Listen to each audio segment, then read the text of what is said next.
விதமாக இந்த உபவாச நாட்களை அனுசரிக்க நீர் கிருபை பாராட்டியிருக்கிறீர். உம்மோடு நாங்கள் உறவு கொள்ளும்படியாய், உம்மை கிட்டி சேரும்படியான இந்த நல்ல நாட்களுக்காக உமக்கு நன்றி செலுத்துகிறோம்ப்பா. நீர் செய்த அந்த சிலுவையிலே ஆண்டவரே உம்மை யார் வழியாக கொடுத்து ஆண்டவரே நீர் அந்த வெற்றிக்காக நன்றி செலுத்துகிறோம். நாங்கள் இன்னுமாக உம்மை அறிந்தோம், அணுகி உம்மோடு கூட உறவுகிறோம். அதன் மூலமாக நாங்கள் வெற்றியின்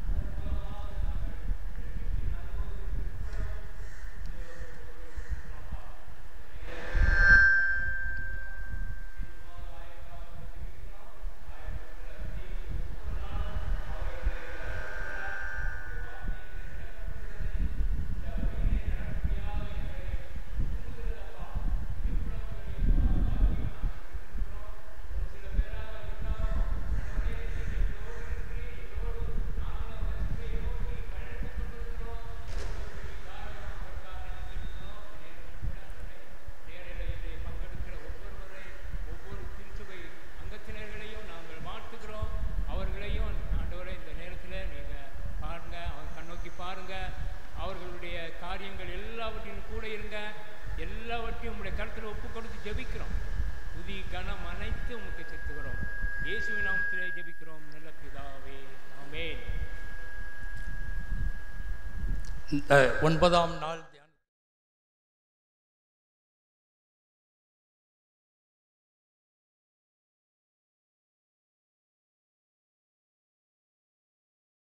சத்ருவை வெல்லும் வெளிச்சம் என்ற தலைப்பிலே நாம் தியானித்தோம். இன்றைக்கு நித்திய வெளிச்சம் என்ற தலைப்பிலே நாம் தியானிக்க இருக்கிறோம். ஒவ்வொரு நாளும் பல பரிமாணத்தில் இந்த ஒளியை குறித்து நாம் தியானித்து வருகிறோம். இன்றைக்கும் தேவ நாமம் நமக்குள்ளாய் மகிமைப்படட்டும். உன்னிலே நான் மகிமை அடைவேன் என்று சொல்லி ஏசாயா 49:3 அவர் சொல்லியிருக்கிறார். நமக்குள்ளாய் அவருக்கென்று நான் ஒளி வீச வேண்டியவர்களாக இருக்கிறோம். நம்மை அவர் ஒளி வீச செய்கிற தெய்வனாக இருக்கிறார். ஒரு விஷயம், அவர் கருத்துக்குள்ளாய் நம்மை அர்ப்பணிப்போம். இந்த நாளிலும் கூட முதல் பாடலாக 123வது பாடல், நான் நேசிக்கும் தேவன் என்று சொல்லி பாடலை நாம் பாடுவோம்.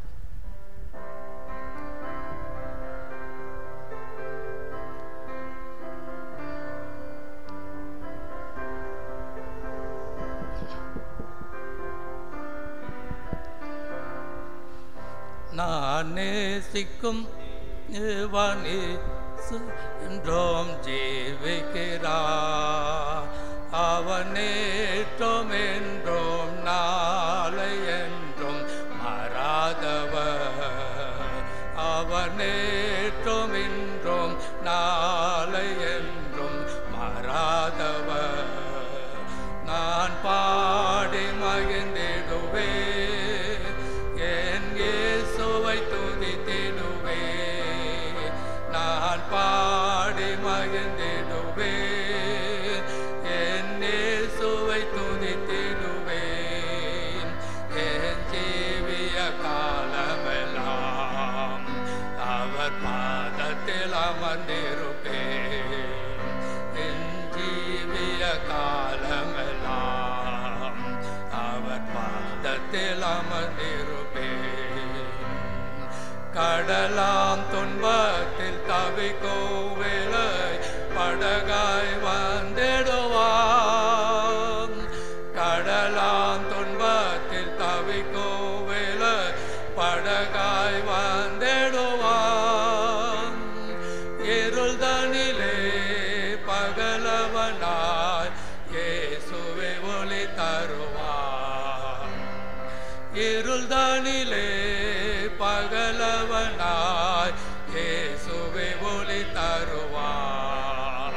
நான் பாடி மகிழ்ந்திடுவேன், என் இயேசுவை துதித்திடுவேன்.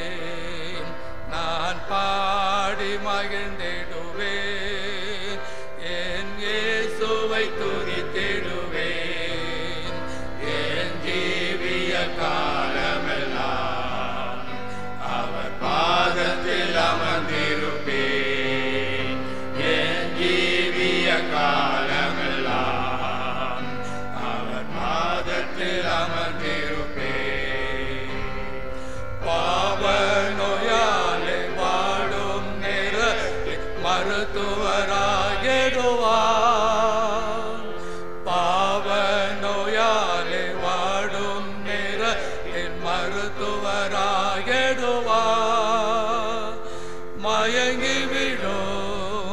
பசிதனிலே மன்னாவை தந்திடுவார். மயங்கிவிடும் பசிதனிலே மன்னாவை தந்திடுவார். நான் பாடி மகிழ்ந்திடுவே என் இயேசுவை துதித்திடுவே. நான் பாடி மகிழ்ந்திடுவே என் இயேசுவை துதித்திடுவே. என் ஜீவிய காலமெல்லாம் அவர் பாதத்தில் அமர்ந்திருப்பே. என் ஜீவிய காலமெல்லாம் அவர் பாதத்தில் அமர்ந்திருப்பே. தூற்றோம் மாந்தரின் நடுவில் எந்த தேற்றிட வந்திடுவான். தூற்றோம் மாந்தரின் நடுவில் எந்தனை தேற்றிட வந்திடுவான். கால் தளர ஒன்று கொலாய் காத்திட வந்திடுவான். கால் தளர ஒன்று கொலாய் காத்திட வந்திடுவார். நான் பாடி மகிழ்ந்திடுவே என் இயேசுவை துதித்திடுவே. நான் பாடி மகிழ்ந்திடுவே என் இயேசுவை துதித்திடுவே. என் ஜீவிய காலமெல்லாம் அவர் பாதத்தில் அமர்ந்திருப்பே. என் ஜீவிய காலமெல்லாம் அவர் பாதத்தில் அமர்ந்திருப்பே. நேசர் என்னோடு துணையாய் ஜீவே நான் இனி கலங்கிடனே.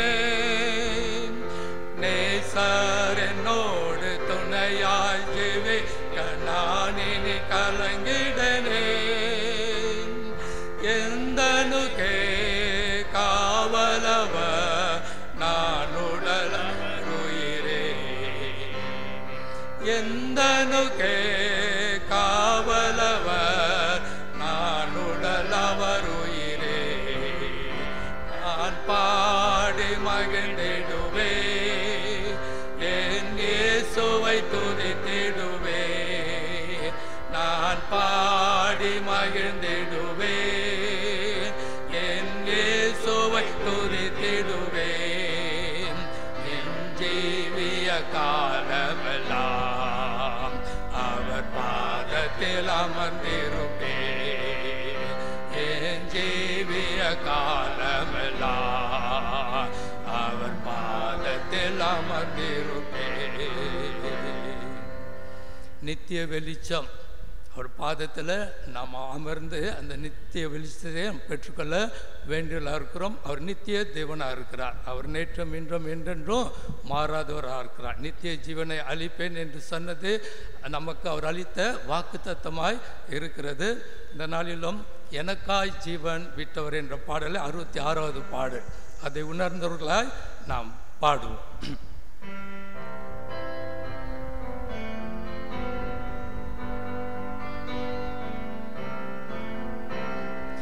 எனக்காய் ஜீவன் விட்டவரே என்னோடு இருக்க எழுந்தவரே.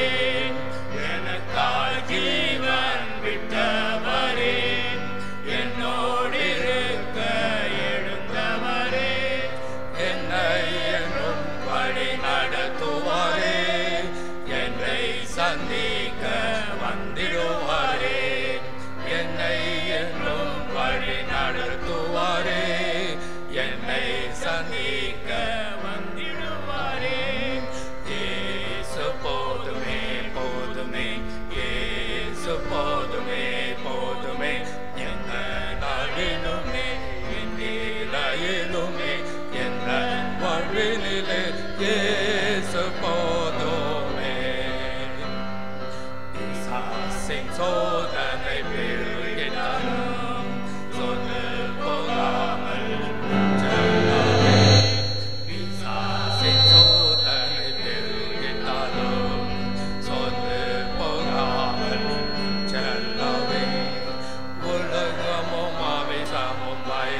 மயங்கிட்டாலும் மயங்கிடாமல் முன்னேறவே உலகமும் அபிசமும் மயங்கிட்டாலும் மயங்கிடாமல் முன்னேறவே இயேசு போதுமே போதுமே இயேசு போதுமே போதுமே எந்த நாளிலும்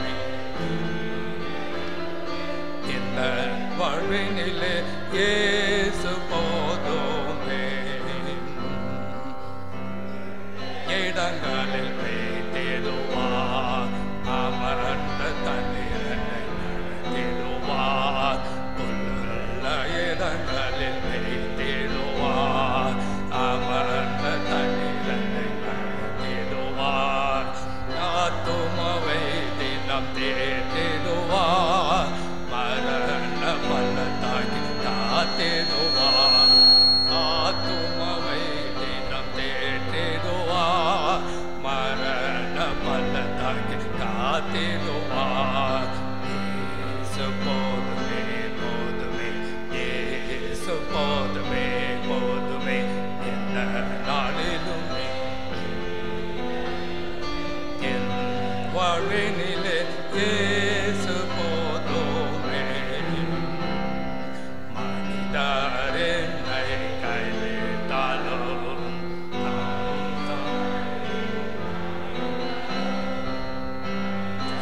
என்னை கைவிட்டாலும் மவேசமழகி மாறிட்டாலும் ஐஸ்வர்யம் யாவும் அழிந்திட்டாலும் ஆகாதவன் என்று தள்ளிவிட்டாலும் ஐஸ்வர்யம் யாவும் அழிந்திட்டாலும் ஆகாதவன் என்று தள்ளிவிட்டாலும் இயேசு போதுமே போதுமே இயேசு போதுமே போதுமே நாளிலுமே எல்லையிலுமே எந்த வாழ்வினிலே இயேசு போதுமே அவரே நித்திய வெளிச்சமாக இருக்கிறார் அவர் நமக்கு போதுமானவராக இருக்கிறார் அவருக்குள்ள நம்ம ஒப்பு கொடுப்போம் இப்பொழுதும் தந்தை மைந்தன் தூய ஆவியின் திருப்பெயரில் இந்த 9ஆம் நாள் சிலுவையின் நிழலில் அன்பரின் பாதத்தில் என்ற தியானத்துக்கு வந்திருக்கிற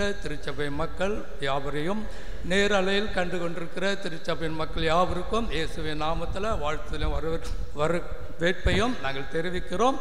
இப்பொழுதும் கூட துவக்க ஜபமாக நம் மத்தியில் சகோதரி அனிதா ஜெயகிரன் வந்து ஜெபிப்பார்கள்.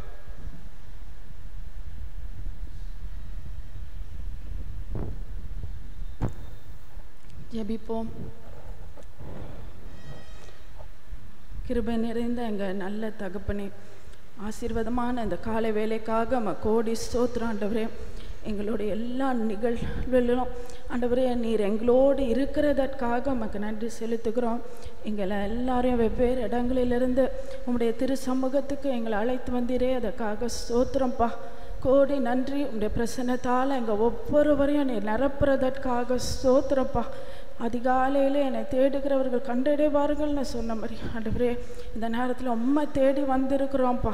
எங்கள் எல்லாரையும் உடைய பிரசன்னத்தால் நிரப்பும்படியாக ஜெபிக்கிறோம். எங்கள் ஆயருக்காக நன்றி ஆண்டவரே. ஐயாவோடு நீங்கள் இம்மட்டும் பயணித்து இருக்கிறீங்க, அதுக்காக ஸ்தோத்திரம். தொடர்ந்து அவங்களுக்கு நல்ல சுகத்தையும் பலத்தையும் பாதுகாப்பையும் தாங்க. இந்த நாளின் வார்த்தையை அப்பா நாங்கள் பெற்றுக்கொள்ள நீர் எங்கள் எல்லாரையும் தகுதிப்படுத்தும்படியாக ஜெபிக்கிறோம்ப்பா. நீரே எங்களுக்கு நித்திய வெளிச்சமாக இருப்பதற்காக நன்றி. இந்த உலகத்தில் யார் எங்கள் கூட இருக்கிறாங்களோ இல்லையோ ஆண்டவரே, நீங்கள் எங்கள் கூட இருக்கிறதற்காக நன்றி சொல்லி ஜெபிக்கிறோம்ப்பா. இந்த நேரம் முழுவதும் உடைய கரத்தில் ஒப்பு கொடுக்குறோம். நீங்கள் பொறுப்பேற்றுக்கொண்டு வழி நடத்துங்க. இயேசுவின் நாமத்திலே ஜெபிக்கிறோம் நல்ல பிதாவே, ஆமேன். நாம் யாவருமா எழும்பி நின்று பாடல் புத்தகத்தில் 239 2 கவிகளை நாம் பாடுவோம். 239 என்னை நேசிக்கின்றாயா.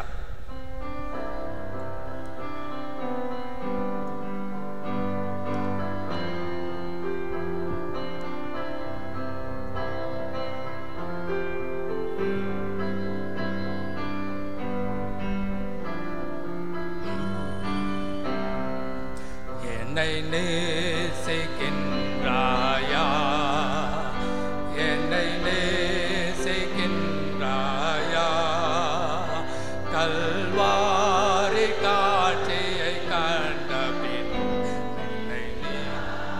இருப்பாயா கல்வாரி காட்சியை கண்ட செய்யாமல் இருப்பாயா வானபூமி படைத்திருந்தோ வாடினேன் உன்னை இழந்ததினால் வானபூமி படைத்திருந்தோம் வாடினேன் உன்னை இழந்ததினால் தேடி ரட்சிக்க பிதா என்னை அனுப்பினதால் தேடிவோ மானிடனாய் தேடி ரட்சிக்க பிதா என்னை அனுப்பினதால் ஓடி வாழ்ந்தேன் மானிடனாய் என்னை நேசிக்கின்றாயா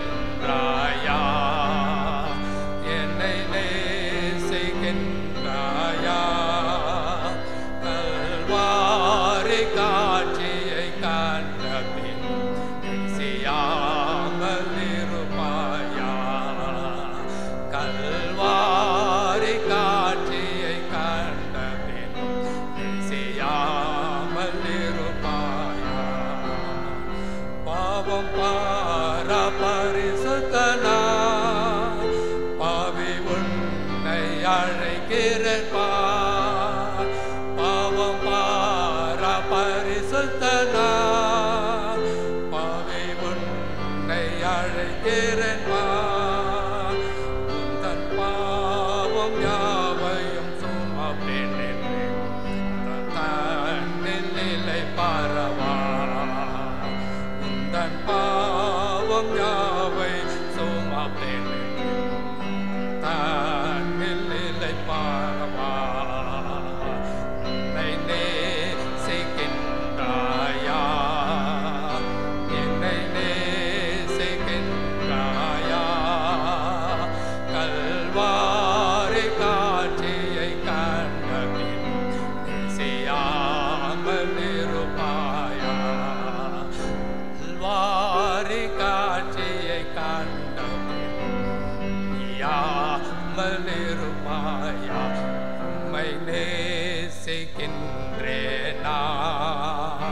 உம்மை நேசிக்கின்றேனா கல்வாரி காட்சியை கண்ட பின் நேசியாமல் இருப்பேனோ கல்வாரி காட்சியை கண்ட பின் நேசியாமல் இருப்பேனோ ஆயர் கருத்தில் நான் கொடுப்போம் மன்னிக்கணும் வேத பாடும் அனுசிஸ்ட் வந்து ஜெபிப்பார்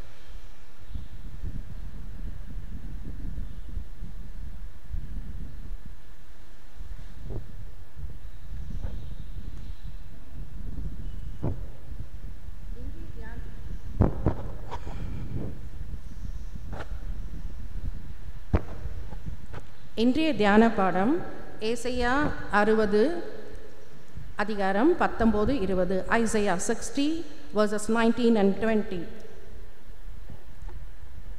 கதிரவன் உனக்கு இனி பகலிலே ஒளி தர வேண்டாம் பால் நிலவும் உனக்கு ஒளி வீச வேண்டாம் ஆண்டவரே இனி உனக்கு முடிவில்லா பேரொளி உன் கடவுளே இனி உனக்கு மேன்மாய் உன் கதிரவன்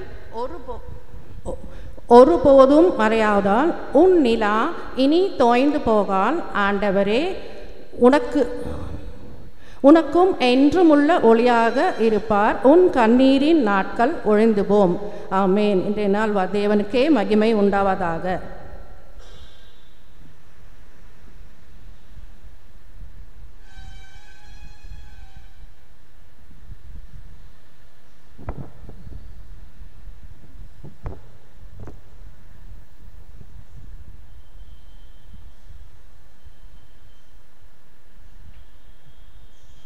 இருந்த வண்ணமாக கண்களை மூடி தலையை தாழ்த்தி ஜெபிப்போம்.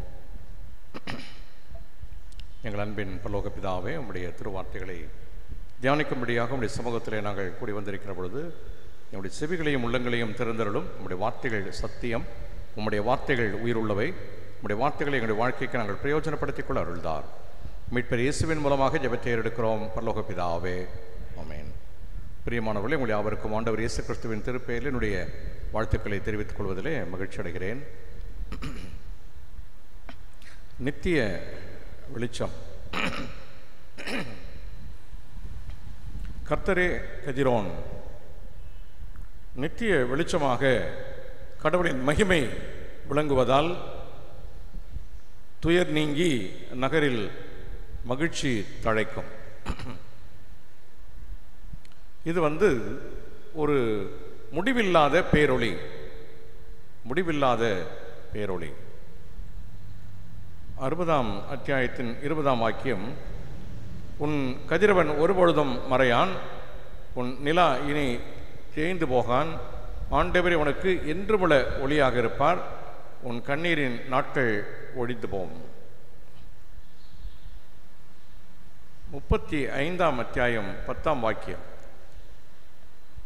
ஆண்டவரால் விடுவிக்கப்பட்டோர் திரும்பி வருவர், மகிழ்ந்து பாடிக்கொண்டே சீயோனுக்கு வருவர், அவர்கள் முகம் என்றுமுள்ள மகிழ்ச்சியால் மலர்ந்திருக்கும், அவர்கள் மகிழ்ச்சி பூரிப்பும் அடைவார்கள், துன்பமும் துயரமும் பறந்தோடும். 51ஆம் அத்தியாயம் 11ஆம் வாக்கியம், ஆண்டவரால் மீட்கப்பட்டோர் திரும்பி வருவர், மகிழ்ந்து பாடிக்கொண்டே சீயோனுக்கு வருவர், முடிவில்லா மகிழ்ச்சி அவர்கள் தலைமையில் தங்கும், அக்களிப்பும் அகமகிழ்ச்சியும் அடைவர், துயரமும் பெருமூச்சும் ஒழிந்து போம். இந்த 3 திருவாக்கியங்களிலே ஒரு சிந்தனை நம்மால் காண முடிகிறது. என்றுமுள்ள ஒளி, என்றுமுள்ள மகிழ்ச்சி, முடிவில்லா மகிழ்ச்சி. ஒரு புறம் இதை நம்மால் காண முடிகிறது. இந்த நித்திய வெளிச்சம் என்பதுதான் இந்த நாளுக்குரிய சிந்தனை. அதாவது முடிவில்லா பேரொளி, அது என்றும் உள்ள ஒளி, என்றும் உள்ள மகிழ்ச்சி, முடிவில்லா மகிழ்ச்சி. அதோடு அது முடிந்து விடுகிற ஒன்றல்ல. இப்படிப்பட்ட என்றும் உள்ள முடிவில்லா ஒளி மகிழ்ச்சி ஏற்படுவதனாலே இன்னொன்றும் அங்கு நடைபெறுகிறது. என்றும் உள்ள ஒளி, கண்ணீரின் நாட்கள் ஒழிந்து போம். என்றும் உள்ள மகிழ்ச்சி, பூரிப்பு, துன்பமும் துயரமும் பறந்தோடும். முடிவில்லா மகிழ்ச்சி, துயரமும் பெருமூச்சும் ஒழிந்து போம். ஒருபுறம் மட்டும் நடைபெறுகிற ஒன்று அல்ல. என்றைக்கும் உள்ள ஒளி, என்றைக்கும் உள்ள மகிழ்ச்சி, முடிவில்லாத மகிழ்ச்சி ஒருபுறம். இதன் விளைவாக என்ன நடைபெறுகிறது என்று சொன்னால், கண்ணீரின் நாட்கள் ஒழிந்து போகும், துன்பமும் துயரமும் பறந்தோடும், துயரமும் பெருமூச்சும் ஒழிந்து போகும் என்பது. என்றும் உள்ள ஒளியாக கடவுள் இருப்பார். எனவே கண்ணீரின் நாட்கள் ஒழிந்து போகும், மக்கள் அனைவரும் நேர்மையாளராய் இருப்பார்கள், நாட்டை என்றென்றும் உரிமையாக்கிக் கொள்வார்கள். இவையெல்லாம் கடவுள் நித்திய வெளிச்சமாக முடிவில்லா பேரொளியாக இருக்கிற பொழுது பெற்றுக்கொள்கிற ஆசீர்வாதங்கள். இன்றைக்கு உள்ள சிந்தனை முடிவில்லாத பேரொளி, அதாவது நித்திய வெளிச்சம். அந்த நித்திய வெளிச்சம் வழிநடத்துகின்ற வாழ்க்கை, வழிநடத்தும் முடிவில்லா பேரொளி. தொடர்ச்சியாக இந்த வெளிச்சம் ஒளி என்பதை பல பரிமாணங்களிலே நாம் தியானித்துக் கொண்டிருக்கிறோம். இருளை பிரிக்கிற ஒளி, கடவுளுடைய விருப்பம் அது. இருளை பிரிக்கிற ஒளி, விலகாத கடவுளுடைய பிரசன்னம்.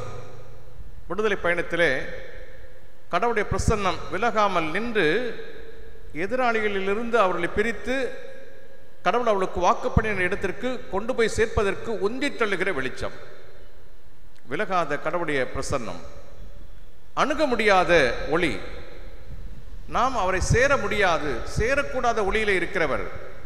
ஆனால் அது அல்ல நிதர்சனம். அவர் நமக்கு அருகில், நமக்குள் வந்த ஒளியாக மாறினார். மரண இருளை நீக்குகிற வெளிச்சம்.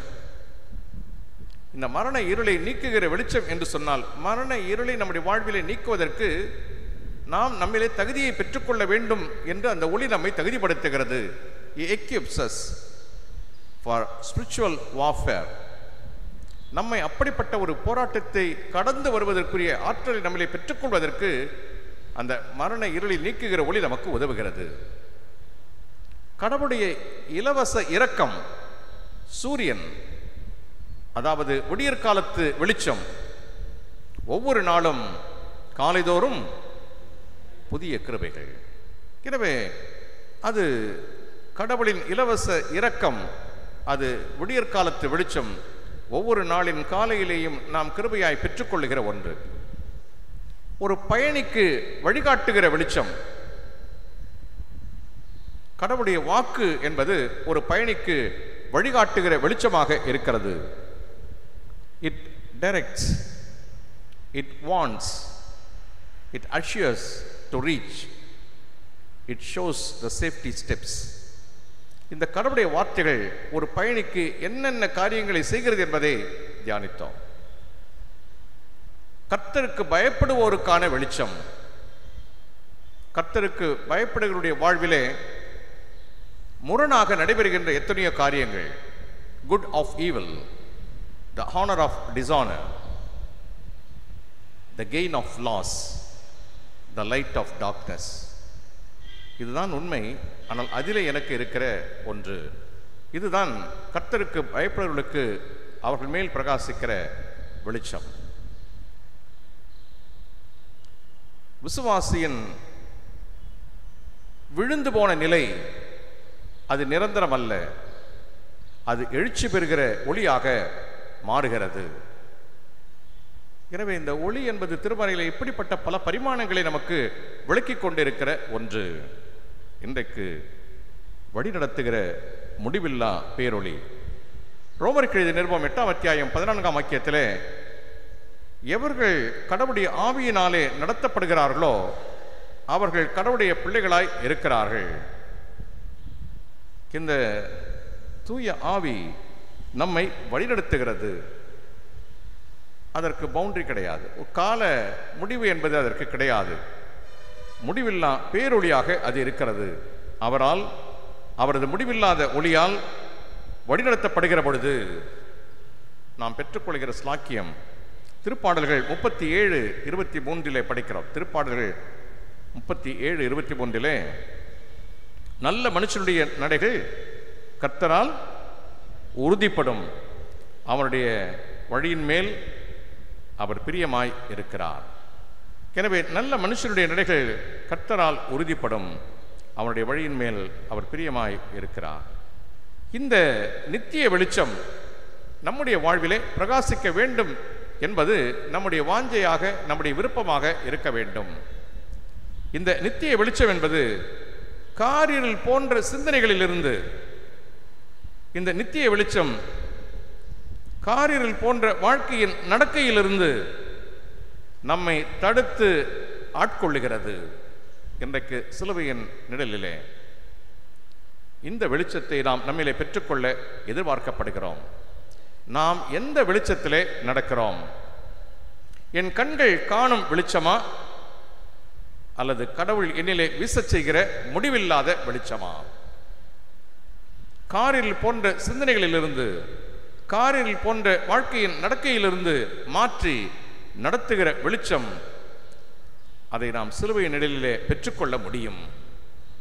நம்முடைய தேவைகளை நிறைவேற்றுவதற்கான கடவுளுடைய வாக்கை குறிப்பிடுகிற பொழுது, உங்கள் குறைவு மகிமையிலே நிறைவு பெறும். பிலிப்பியருக்கு எழுதிய நிருபம் 4ஆம் அத்தியாயம் 19ஆம் வாக்கியத்திலே படிக்கிறோம். உங்கள் குறைவுகளை எல்லாம் மகிமையிலே நிறைவாக்குகிறவர். நித்திய நோக்குடன் வாழச் செய்யதான் இந்த நித்திய வெளிச்சம். உண்மையாக நம்முடைய நிலை என்ன? நித்திய நோக்கத்தோடு வாழ்வதற்காக தான் இந்த நித்திய வெளிச்சம் என்பது கடவுளால் நமக்கு கொடுக்கப்படுகிறது. ஆனால் நம்முடைய உண்மையான நிலை என்ன என்பதை நாம் எண்ணி பார்க்க அழைக்கப்படுகிறோம். ஒரு விஷயத்தை நாம் மறந்து போக முடியாது. மண்ணுலகிற்கு பயனில்லாத அளவுக்கு விண்ணுலக சிந்தனை. புரியுதா நான் சொல்றது? இந்த பூவுலகிலே நாம் வாழ்ந்து கொண்டிருக்கிறோம். வாழ்ந்து கொண்டிருக்கிற பொழுது இந்த மண்ணுலகிற்கு பயனில்லாத விண்ணுலகை குறித்த பெரிய சிந்தனை, இதுவும் தப்பு. விண்ணுலகிற்கு பயனில்லாத மண்ணுலக சிந்தனை, இதுவும் தப்பு. நிறைய நேரத்தில் இங்கே வாழ வேண்டிய வாழ்க்கையை விட்டுட்டு எதையோ ஒன்று என்னுடைய கற்பனைக்கு அப்பாற்பட்டு அதையே நான் பேசிக்கொண்டிருப்பது. விண்ணுலகிற்கு பயனில்லாத ஒன்றை இந்த உலகத்திலே வாழ்ந்து கொண்டிருக்கிற பொழுது அந்த சிந்தனையே இல்லாமல் வெறும் மண்ணுலகை குறித்தே நான் சிந்தித்துக் கொண்டிருப்பது. அப்படியானால் இந்த இரண்டுமே தவறு என்பதை நாம் முதலாவதாக உணர வேண்டும். நித்திய நோக்கத்தோடு வாழச் செய்யதான் இந்த நித்திய வெளிச்சம் இருக்கிறது. ஆனால் நம்முடைய உண்மையான நிலை என்னவென்று சொன்னால், மண்ணுலகிற்கு பயனில்லாத அளவிற்கு விண்ணுலக சிந்தனையை நாம் பெற்றுக்கொண்டிருக்கிறோம். விண்ணுலகிற்கு பயனில்லாத அளவிற்கு மண்ணுலக சிந்தனையை நாம் பெற்றுக்கொண்டிருக்கிறோம். பவுலடிகளார் கற்றுக் கொடுக்கிறார், மேலானவையே நாடுங்கள். கொலோசியர் 3ஆம் அத்தியாயம் 1 முதல் 4 வரை உள்ள வாக்கியங்களிலே யாராவது எடுத்தீங்கன்னா வாசிங்களேன். நீங்கள் கிறிஸ்துவோடு உயிர் பெற்று எழுந்தவர்களானால் மேலுலகு சார்ந்தவற்றை நாடுங்கள். அங்கு கிறிஸ்து கடவுளின் வலப்பக்கத்தில் அமர்ந்திருப்பார். இவ்வுலகு சார்ந்தவை பற்றி அல்ல, மேலுலகு சார்ந்தவை பற்றியே எண்ணுங்கள். ஏனெனில் நீங்கள் கிறிஸ்துவோடு இறந்து விட்டீர்கள். உங்கள் வாழ்வு அவரோடு இணைந்து கடவுளிடம் மறைந்து இருக்கிறது. கிறிஸ்துவே உங்களுக்கு வாழ்வு அளிப்பவர். அவர் தோன்றும் பொழுது நீங்களும் அவரோடு மாட்சி பொருந்தியவராய் தோன்றுவீர்கள். இந்த லேக்கிங் தான் நம்முடைய வாழ்வில் இருக்கிற ஒன்று.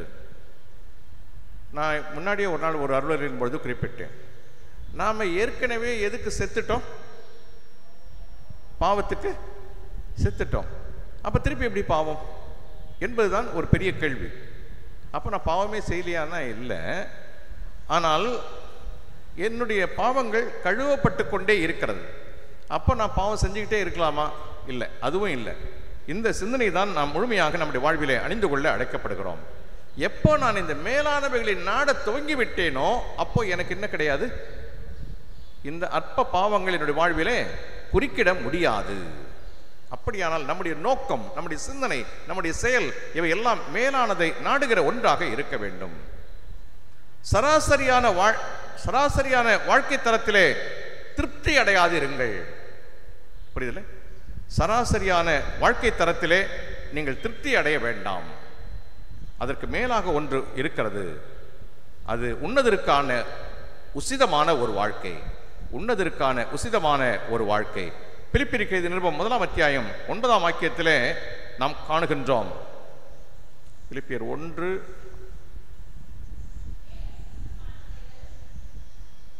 வாசிங்க.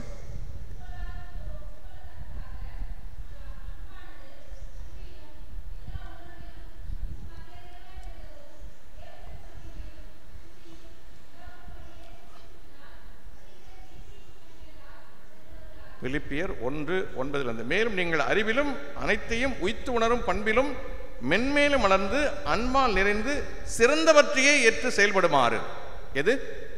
சிறந்தவற்றையே ஏற்று செயல்படுமாறு என்று இங்கே மிக தெளிவாக சொல்லப்பட்டிருக்கிறது. சிறந்தவற்றையே ஏற்று செயல்படுமாறு. எனவே சராசரியான வாழ்க்கை தரத்திலேயே திருப்தி அடையாது இருங்கள். உன்னதற்கான உசிதமான ஒரு வாழ்க்கையை பெற்றுக்கொள்ள நாம் முயற்சிக்க வேண்டும். அதுதான் மேலானவைகளை நாடுங்கள் என்பது. அதுதான் சிறந்தவற்றையே ஏற்று செயல்படுமாறு பவுலடிகளார் கொடுக்கிற அழைப்பு. நான் கேட்பதெல்லாம், நான் வாஞ்சிப்பதெல்லாம், நான் எதிர்பார்ப்பதெல்லாம் எப்படி இருக்கிறது என்று சொன்னால் ஒரு சில உதாரணங்களை நாம் காணலாம். நான் கேட்பது, நான் வாஞ்சிப்பது, நான் எதிர்பார்ப்பது, இது எப்படிப்பட்டதாக இருக்கிறது? ஒரு சில உதாரணங்கள் 1-2 மட்டும் நான் உங்களுக்கு முன்பாக வைக்கிறேன். யோவான் எழுதிய நற்செய்தி நூல் 4ஆம் அத்தியாயம் 10ஆம் வாக்கியம். யோவான் 4ன்னா யாரு? சமாரிய ஸ்திரீ. 4:10 இயேசு அவரை பார்த்து, கடவுளுடைய கொடை எது என்பதையும் குடிக்க தண்ணீர் கொடும் என கேட்பவர் யார் என்பதையும் நீ அறிந்திருந்தால் நீரே அவரிடம் கேட்டிருப்பீர், அவரும் உமக்கு வாழ்வு தரும் தண்ணீரை கொடுத்திருப்பார் என்றார். 15-16 அப்பெண் அவரை நோக்கி, ஐயா, அத்தண்ணீரை எனக்கு கொடும், அப்பொழுது எனக்கு தாகமும் எடுக்காது, தண்ணீர் முள்ள நான் இங்கு வர தேவையும் இருக்காது. புரியுதா? இயேசு கிறிஸ்து பேசிக்கிட்டு இருக்கிற விஷயம் என்ன?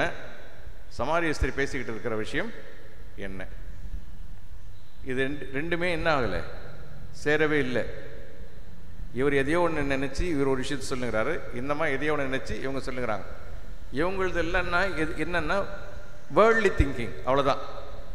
அப்படி அதை கொடுத்துறாங்க. நான் டெய்லி வந்து இங்கே போய் இருக்க வேண்டிய அவசியமே இல்லை, அவ்வளோதான். அவங்களால அதை கிரகித்து கொள்ள முடிந்த அளவு அதுதான். ஆனால் அங்கே ஆண்டவர் சொல்வது என்னவென்று சொன்னால், வாழ்வு தரும் தண்ணீரை கொடுத்திருப்பார் என்றார். அப்படின்னா அது ஒரு முடிவில்லாத வாழ்வுக்கு உரிய ஒன்று. இவர் பேசத்தினது முடிவில்லாத வாழ்வு சார்ந்த ஒன்று. இந்த நித்திய வெளிச்சம் என்று நாம் சிந்திக்கிறோமே, அதுதான் இந்த முடிவில்லாத வாழ்வு ஒன்று. அதை குறித்து ஆண்டவர் இங்கு பேசிக்கொண்டிருக்க, இந்தம்மா இன்னைக்கு நாளைக்கு நாளன்னைக்கு நான் டெய்லி எங்கே வர வேண்டியதில்லை, கிணற்றண்டை வர வேண்டியது இல்லை. இதுதான் நான் கேட்பதெல்லாம், நான் வாஞ்சிப்பதெல்லாம், நான் எதிர்பார்ப்பது எல்லாம் எப்படி இருக்கிறது என்று சொன்னால் இதை போன்று இருக்கிறது. ஆனால் என் கடவுள் எப்படிப்பட்டவர் என்பதை நம்மால் இங்கே புரிந்து கொள்ள முடிகிறது. ரைட், அந்த அம்மா கேட்குறாங்க 15ஆம் வசனத்தில், ஐயா அந்த தண்ணீரை எனக்கு தர வேண்டும். என்ன பதில்? அடுத்த வசனம் பாருங்க.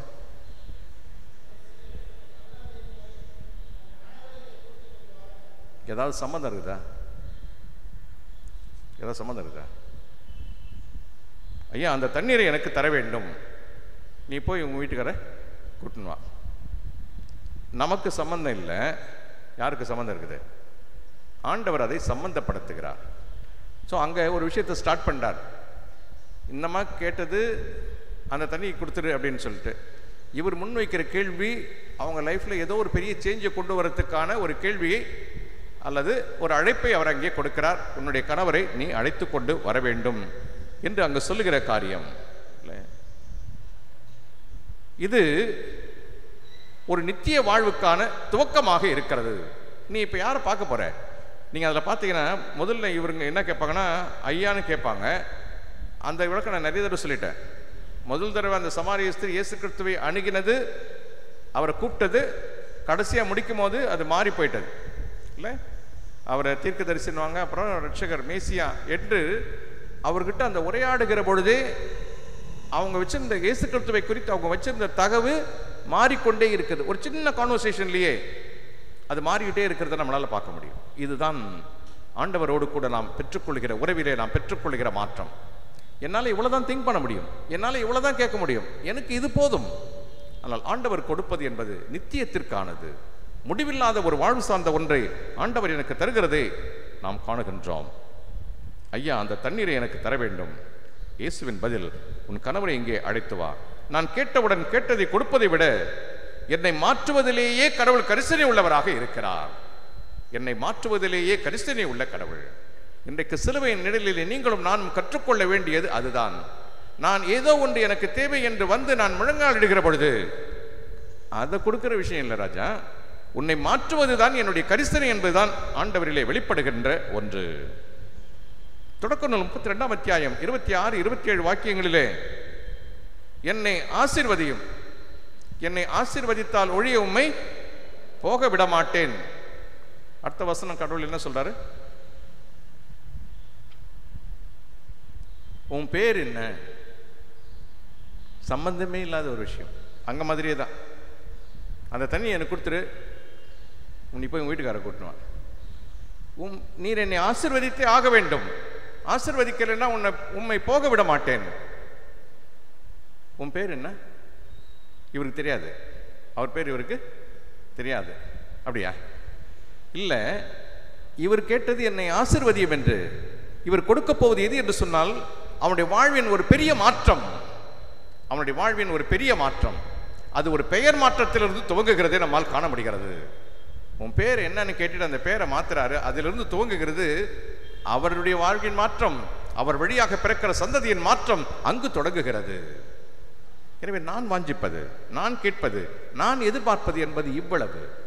ஆனால் என் கடவுள் என்னோடு உரையாடுகிற பொழுது அவர் கொடுக்க விரும்புகிறது என்னுடைய முழு வாழ்க்கையின் மாற்றத்தை அவர் முன்னிறுத்துகிறதை நம்மால் இங்கே காண முடிகிறது. நீ போராடி வெற்றி கொண்டாய், நியூ நேம், கிரேட் பிளெஸிங். நீ போராடி வெற்றி கொண்டாய். இதுதான் கடவுளத்திலே நாம் நம்மை அர்ப்பணிக்கிற பொழுது நாம் உணர்ந்து கொள்ள வேண்டிய சிந்தனையாக இருக்கிறது. இரண்டாவதாக, யாருன்னா வேலைக்கு போகணுமா? ரஷ்யா தான் பயம். ரைட்.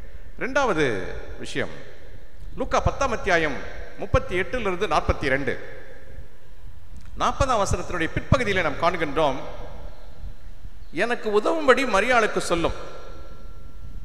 கரெக்டா சொல்றேனா? எனக்கு உதவும்படி மரியாளுக்கு சொல்லும். என்ன சம்பவம் நமக்கு நல்லா தெரியல. எப்போ மீட்டிங் வச்சாலும் வந்து ப்ராம்ப்டா உட்காந்துருது, வரவங்களெல்லாம் வச்சு கொடுறது ஏன் வேலையாக போச்சு இல்லை. இங்கே இந்த அம்மாவுடைய கேள்வி என்னது? எனக்கு உதவும்படி மரியாளுக்கு சொல்லும். மாற்றாள் கேட்டது நியாயமான கேள்வி. மாற்றாள் கேட்டது நியாயமான கேள்வி. ஆனால் ஆண்டவரோ மாற்றாள் அவளது வாழ்க்கையின் முன்னுரிமை அந்த வரிசையை சரி செய்ய வேண்டும் என்று விரும்புகிறார். அவங்க அப்பத்திக்கு ஹெல்ப்புக்கு எனக்கு ஆள் வேணும், கூட மாட எனக்கு ஒத்தாசையாக இருக்கணும்னு சொல்லி கேட்குறாங்க. ஆனால் இங்கே இவர் எதை பற்றி பேசுகிறாருன்னா ப்ரியாரிட்டியை பற்றி பேசுகிறார். எது? தன்னை விட்டு எடுபடாத நல்ல பங்கு. கை கால் முடியல, நான் கூட வந்து ஒத்தாசையாக இருக்கிறதுக்காக நான் கேட்டுன்னு இருக்கிறேன். இவர் எதை பற்றி பேசினுக்கிறாரு? நம்மை விட்டு எடுபட முடியாத ஒரு வாழ்க்கையை குறித்து ஆண்டவர் அங்கே பேசுகிறதை நாம் காணுகின்றோம். நான் கேட்பது, நான் விரும்புவது, நான் வாஞ்சிப்பது, ஆனால் என் ஆண்டவர் எனக்கென்று வைத்திருப்பது, அவர் சொல்லுவது, என்னுடைய வாழ்வில் அவர் ஏற்படுத்த வேண்டும் என்று விரும்புகிற ஒரு பெரிய மாற்றம். மாற்றாள் கேட்டது நியாயமானது. ஆனால் ஆண்டவரோ மாற்றாள் அவளது வாழ்க்கையின் முன்னுரிமை அந்த வரிசையை சரி செய்ய வேண்டும் என்று விரும்புகிறார். அந்த பிரியாரிட்டி 41, 42 வாக்கியங்களிலே நாம் அதை படிக்கிறோம். அநேக காரியங்கள் முக்கியம், 41ஆம் வாக்கியம். ஆனால் தேவையானது ஒன்று அவசியம். முக்கியம், அவசியம். அநேக காரியங்கள் முக்கியம், 41ஆம் வாக்கியம். ஆனால் தேவையானது ஒன்று, அது அவசியம், 42ஆம் வாக்கியம். நான் முக்கியம் அப்படின்னு விரும்புகிற ஒரு விஷயம் அவர் எனக்கு கொடுப்பது அவசியம் என்கின்ற ஒன்று. எனவே நான் விரும்புவது, நான் வாஞ்சிப்பது, நான் கேட்பது எல்லாம் அவரிலே பெறுகிற மாற்றம். என்றும் எடுபடாத நித்திய தன்மைக்கான ஒன்று, என்னை விட்டு என்றைக்கும் எடுபட முடியாத நித்தியத்திற்கான ஒன்றை அவர் கொடுக்க வேண்டும் என்று விரும்புகிறார். நல்லதுக்கும் கெட்டதுக்கும் இடையிலே இல்லை. புரியுதுல? நல்லதுக்கும் கெட்டதுக்கும் இடையிலே அல்ல, நல்லதுக்கும் சிறந்ததுக்கும் இடையிலே தான் தேர்ந்தெடுப்பு. கடவுளுடைய பார்வையிலே எது என்று சொன்னால் நல்லதுக்கும் கெட்டதுக்கும் இடையிலே அல்ல, நல்லதுக்கும் சிறந்ததுக்கும் இடையிலே தான் இந்த தேர்ந்தெடுப்பு இருக்கிறது. என் ஆண்டவர் சிறந்ததை குறித்து அங்கே சொல்லுகிறார். நல்லது கெட்டதுன்னு நாம பேசிக்கிட்டு இருக்கும்போது அவர் நல்லதுக்கும் சிறந்ததுக்குமான வித்தியாசத்தை என்னுடைய வாழ்க்கையில காட்ட விரும்புகிறார். எனவே அவர் கொடுப்பது என்பது சிறந்தது, நான் கேட்பது நல்லது, அவர் கொடுப்பது சிறந்தது என்பதை இந்த சிந்தனை நமக்கு விளக்குகிறது. மூன்றாவது இன்னொரு குறிப்பு, யோவான் எழுதிய நற்செய்தி நூல் 11ஆம் அத்தியாயம். லாசரு வியாதியாய் இருக்கிறான். லாசரு வியாதியாய் இருக்கிறான். அங்க இயேசுநாதர் ஒரு விஷயம் சொல்லுவார். என்னன்னு? அது சாவுக்கான விஷயம் கிடையாது, அது சாவுக்கான வியாதி கிடையாதுன்னு சொல்லுவார். சொல்லிட்டு என்ன பண்ணுவாரு? கூடுதலா இன்னும் 2 நாள் அங்கே தங்குவார். சரியா? கூடுதலா இன்னும் 2 நாள் தங்கின பிற்பாடு என்ன ஆகும்? அவன் மரித்து போவான். இதுதான் அங்க நடக்கிற ஒரு விஷயம். 11ஆம் அத்தியாயத்தின் 21ஆம் வாக்கியம் 32ஆம் வாக்கியம் சகோதரிகள் சொல்லுவாங்க. என்னன்னு? நீர் இங்கே இருந்திருந்தீரானால் இது நடந்திருக்காது, நீர் இங்கே இருந்திருந்தால் இது நடந்திருக்காது. அவருக்கு தெரியாதா? அவர் தான் பர்பஸா டிலே பண்றாரு. வியாதின்னு சொன்ன உடனே அவர் என்ன சொல்லிட்டாரு? இது சாவுக்கு ஏதுவானது இல்லைன்னு சொல்றாரு. செத்துட்டான். அதுக்கு பிற்பாடு அவர் அங்க டிலே பண்றாரு. இங்க வந்த பிற்பாடு என்ன சொல்றாங்க? நீர் இங்கே இருந்திருந்தால் என்று அங்கே அவர் சொல்லுகிறதை நாம் காணுகின்றோம். தாமதங்கள் மறுப்புகள் அல்ல, தாமதங்கள் மறுப்புகள் அல்ல, நமது விசுவாசத்தை வலுப்பெற செய்கிறவை, நம்முடைய விசுவாசத்தை வலுப்பெற செய்கிறவை. தாமதங்கள் மறுப்புகள் அல்ல, நம்முடைய விசுவாசத்தை வலுப்பெற செய்கிறவை. அவர்கள் விரும்பியது உடல் சுகம், ஆண்டவர் கொடுத்தது உயிர்த்தெழல். அவர்கள் விரும்பியது உடல் சுகம், ஆனால் ஆண்டவர் கொடுத்தது உயிர்த்தெழல். புரியுதுல? நம்ம எங்க நிற்கிறோம், அவர் எங்க இருக்கிறாருன்றது. இதுதான் இந்த நம்ம விட்டு நீங்காத ஒரு வெளிச்சம், நம்மை விட்டு முடிவில்லாத ஒரு வெளிச்சத்தை அவர் நமக்கு கொடுக்க விரும்புகிறார். அற்ப ஆசைகளை தூக்கி எறிய நாம் எதிர்பார்க்கப்படுகிறோம். அற்ப ஆசைகளை தூக்கி எறிய நாம் எதிர்பார்க்கப்படுகிறோம். லாசருவின் சுகவீனம் கடவுளுடைய மகிமைக்கென்று. என் தகவலுக்கு அப்பாற்பட்ட ஒன்றை கடவுள் கொடுக்க விரும்புகிறார். ஒன்றை விடுவது, அடுத்ததை பிடிப்பது. இதுதான் நாம நம்முடைய வாழ்விலே இந்த ஷிஃப்ட் இருக்கணும்னு ஆண்டவர் எதிர்பார்க்கிறார். இந்த லெந்து காலம் அந்த ஷிஃப்டை நம்முடைய வாழ்விலே பெற்றுக்கொள்ள நமக்கு உதவியாக இருக்கிறது. நான் 2020 இருந்த மாதிரியே தான் 25 இருப்பேன் அப்படின்னு சொன்னா என்னைக்காவது உட்காந்து அந்த மாதிரி யோசிச்சு பார்த்துக்கிறீங்களா? நான் ஒரு சின்ன குரூப் பண்ண தான் இப்படிலாம் பேச முடியும். ஒரு லார்ஜர் கம்யூனிட்டியில் பேச முடியாது. லார்ஜர் கம்யூனிட்டியில் இது இந்த வாய் தான் கொஞ்சம் நமக்கு சிக்கல், வேண்டாம். இதில் என்னென்னா இப்போ யாரோ வார்த்தையை வாங்கிப்பதற்காக வருகிறார்கள் என்று வைத்துக்கொண்டால் அவங்க உண்மையாகவே ஏதோ ஒரு தேடலோடு வருகிறார்கள். அந்த தேடலோடு நம்ம உண்மையாக வந்தோம்னு சொன்னால், நான் ஒவ்வொரு ஆண்டும் ஒவ்வொரு நாளும் என்னுடைய வாழ்விலே ஒரு வளர்ச்சியை பெற்றிருக்கிறேன் என்பதை நான் உணர வேண்டும். ஃபஸ்ட்டு இதுதாங்க இந்த லென்டன் டேஸில் நாம் நம்மளை பர்சனலைஸ் பண்ணி பார்க்குற விஷயம், நம்மை சீர்தூக்கி பார்க்கிற ஒரு விஷயம், நம்மை சீர்படுத்திக் கொள்வதற்கு நாம் சீர்தூக்கி பார்க்கிற ஒரு விஷயம். சின்ன சேஞ்ச், ஒரு சின்ன சேஞ்ச் என்னுடைய வாழ்க்கையிலே ஏற்பட்டு இருக்கிறதா? ஏற்பட வேண்டும் என்பதற்காகத்தான் கடவுள் இந்த அருட்காலத்தை எனக்கு கொடுத்திருக்கிறார். இல்லைன்னு வச்சுங்களேன், எவ்வளோ வேஸ்ட் பண்ணிட்டு நீங்கள் ஒரு நாள் உட்காந்து திங்க் பண்ணி பாருங்களேன். ஜஸ்ட்டு உட்காந்து திரும்பி பாருங்களேன், நமக்கே ஏற்றுக்க முடியாது, நம்மளாலேயே ஜீர்ணிக்க முடியாது. இவ்வளவு ஆண்டுகளா, இவ்வளவு காலமா இதெல்லாம் கொடுக்கப்பட்டிருந்தும் எனக்கு இதெல்லாம் கிடைக்கவே இல்லை. எனக்கு நிறைய நேரத்தில் ஒரு மிஸ்டர் ஜேம்ஸ் வெள்ளப்பாண்டி அவர் அந்த வெளிநாட்டு போனப்போ அவ்வளோ எக்ஸ்பீரியன்ஸ் சொல்லுவாங்க. நான் பாட்டுன்னு கார் எடுத்து நீ 3 மணி நேரம் ட்ராவல் பண்ணுற ஒரே ஒரு சிலுவை கூட என் கண்ணில் படவே இல்லைங்க. இன்னைக்கு திருமண பக்கம்லாம் சிலுவை, திருமண பக்கம்லாம் சிலுவை. எப்போ தெரியுமா அது வலிக்கும்? 3 மணி நேரம் ட்ராவல் பண்ணும்போது ஒரு சிலுவை கூட கண்ணில் கிடைக்கலான்னும் போது தான் வலிக்கும். இப்போ வலிக்காது. இப்போ அந்த கான்ஷியஸே இருக்காது. ஏன்னா என்னை சுற்றி நிறைய இருக்குல்ல, எனக்கு அந்த உணர்வே இருக்காது. இதுக்கு தாங்க இந்த அருட்காலம். we have to think. நம்ம டேக்கன் ஃபார் கிராண்டட். எல்லாம் இருக்குது, எல்லாம் நடக்குது, அதாவது எனக்கு நடக்க வேண்டியது நடந்துக்கிட்டு இருக்கு. Nothing doing. நான் ஒரு ஸ்டெப் அவருக்கு நெருங்கி சேர வேண்டும்.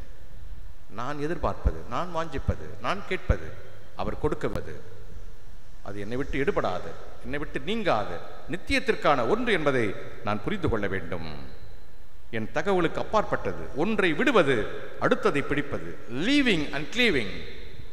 ஒன்றை விடுவது, இன்னொன்றை பிடிப்பது. பழைய கட்டுகளை உடைத்து புதிய உறவுகளை உருவாக்குவது. Breaking of old bonds, making of new bonds. இதைதான் கடவுள் விரும்புகிறார். இதையே நான், இந்த உலகத்தையே நான் பிடிச்சிக்கிட்டு இருக்கணும் அப்படின்னு நிறைய நேரத்தில் நான் வாஞ்சிக்கிறேன். இல்லை ராஜா, நீ என்னையே பிடிச்சிக்கிட்டு இருக்கணும் அப்படின்னு அவர் சொல்றார். அந்த ஷிஃப்ட் தான், அதை பெற்றுக்கொள்கிற காலம்தான் எது? இந்த லெந்து காலம். இது அருட்காலம். அடுத்த லெண்டுக்கு நான் இருப்பேனான்னு எனக்கு தெரியாது. இது எனக்கு கிடைச்ச கிரேஸ், இது எனக்கு கிடைத்த அருள், இது எனக்கு கிடைத்த கிருபை. மிஸ் பண்ணிட்டேன்னா எனக்கு யாருமே சொல்ல முடியாது. அப்புறம் இதுதான் ஆண்டவர் நம்மிடத்தில் விரும்புகிற ஒன்று. அக்கறைக்கு போக வேண்டும் என்று சொன்னால் இக்கரையை விட வேண்டும். நான் அக்கறைக்கு போக வேண்டும் என்று சொன்னால் இக்கரையை விட வேண்டும். விட்டு விடுதல் என்பது முழுமையாய் இருக்க வேண்டும். விட்டு விடுதல் என்பது முழுமையாய் இருக்க வேண்டும். இங்கே கொஞ்சம் அங்கே கொஞ்சம் அப்படின்றது அதுக்கு பெட்டர் எங்கே இருந்துடலாம், இங்கே இருந்துடலாம். எங்கேயாவது ஒரு இடத்துல திருப்தியாக இருந்த மாதிரியாவது இருக்கும். அது ரொம்ப மோசமான ஒரு விஷயம். ஆற்றுல பாதி சேத்துல பாதின்றது ரொம்ப மோசமான விஷயம். அக்கறைக்கு போக இக்கரையை விட வேண்டும். விட்டு விடுதல் என்பது முழுமையாய் இருக்க வேண்டும். பின்னானவைகளை மறந்து, பிலிப்பியர் 3:13 படிக்கிறோம், பின்னானவைகளை மறந்து அவை அவ்வப்பொழுது தலை தூக்கும். எது? வெங்காயமும் வெள்ளைப்பூண்டும் அவ்வப்பொழுது தலை தூக்கும். யாருக்கு? இஸ்ரவேல் மக்களுக்கு. இல்லை, அவங்க நினச்சின்னு வந்தது என்னென்னா, அந்த பவுண்டரியிலேருந்து எடுத்து வச்சிடும், நேராக கானானுக்குள்ளே காலை வச்சிரும்னு நினச்சாங்க. அவ்வளோ ஈஸியாக கூட்டின்னு போயிடுவாரா என்ன அவர்? இல்லை, அது ஒரு பெரிய ட்ரையல். இந்த ஜீவனுள்ள கடவுளை அவர்கள் தங்களுடைய வாழ்க்கையில் அறிந்து கொள்ள வேண்டும். இவர் இந்த விடுதலையின் கடவுள் எப்படிப்பட்டவர் என்பதை அவர்கள் அறிந்து கொள்ள வேண்டும். சுத்தி அடிக்கிறார். அதில் தான் அலைகழிக்கப்படுகிற பொழுது வெங்காயமும் வெள்ளை குண்டும் அவளுக்கு நினைவுக்கு வந்து கொண்டே இருக்கிறது, இந்த பழைய பாவத்து ஆசை. இல்லை, பின்னானவைகளை மறந்து பவுலடிகளார் 3:13 சொல்கிறார். பிலிப்பியருக்கு எழுதின நிருபம். பின்னானவைகளை மறந்து, அதனுடைய ரூட் வேர்டு என்னன்னா, பின்னானவைகளை மறந்துன்னு போட்டிருக்கு டிரான்ஸ்லேஷன்ல. அது ரூட் வேர்டு உண்மையா பின்னானவைகளை மறந்து கொண்டே, பின்னானவைகளை மறந்து கொண்டே.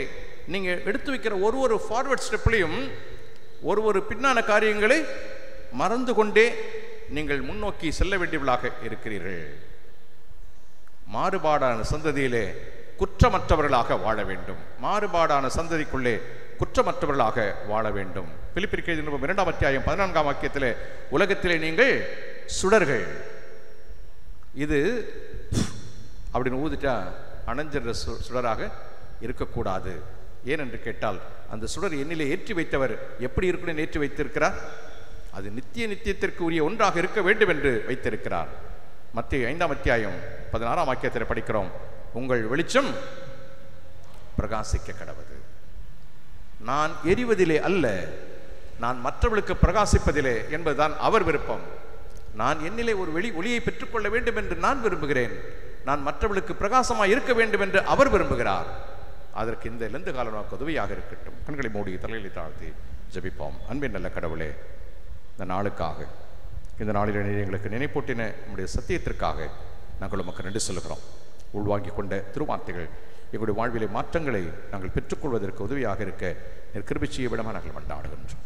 இந்த நாளுக்காக, இந்த நாளின் பணிகள், பொறுப்புகள், போக்குவரத்து அத்தனையும் திருக்கரங்களை தருகிறோம்.